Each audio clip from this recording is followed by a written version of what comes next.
What's up guys, Mike here, the Detroit Borg with a quick video taking a look at a feature I couldn't demonstrate with the Series 4 Apple Watch when it first launched. So Watch OS 5.1.2 finally brings us the ECG feature, which allows the new hardware on the Series 4 Apple Watch to measure your electrical heart signals. So as a reminder, the Series 4 watch has both an optical heart rate sensor, which measures your heart rate, but it also has several built-in electrical leads. So for example, the back crystal has electrodes in the back, which makes contact with your wrist. There's also another electrode in the digital crown, which completes the circuit for measuring the electrical activity of your heart. So once you're updated, you'll see a new app appear on the Apple Watch. This is the ECG app, and when you first launch it, you're prompted to go back to the Health app on your iPhone to set it up for the first time. So the setup process really just involves establishing your date of birth so it knows how old you are, and then it explains exactly how this works, how to use it, and what the results mean. So the primary function of an electrocardiogram is to make sure that the upper and lower atriums of your heart are beating in sync or beating normally. So if you have a healthy or normal heart rhythm, you should be in sinus rhythm. AFib or atrial fibrillation is the most common form of serious arrhythmia.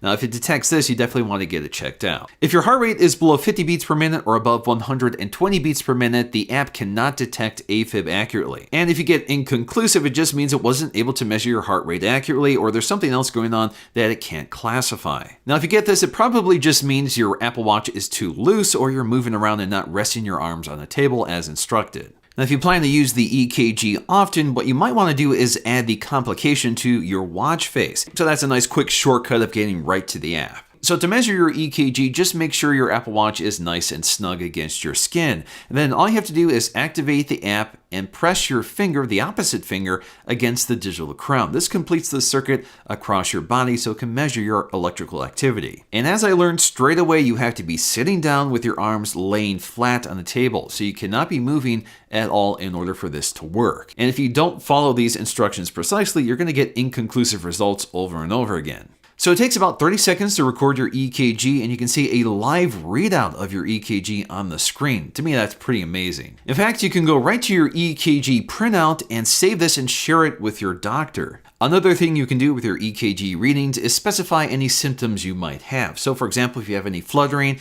any rapid heartbeat, you can actually mention that in your ECG recording. Now for most people, this is just a nice feature to have, but for me, it's actually pretty useful because I suffer from a few conditions which need to be monitored. So for example, I have a rapid heartbeat, as you can see in these readings, which I take medication for. I also have to visit my doctors regularly for an ECG reading. So they hook me up to a machine and measure it and save it for my records. But now I have full access to it all the time. This also means that instead of carrying a 24-hour heart monitor, which I've had to do in the past, instead when I'm running into symptoms, I can record my ECG and save it and share it with my doctor. And since I've spent half my life dealing with this specific medical issue, it's kind of amazing that technology makes it easier for me to monitor it.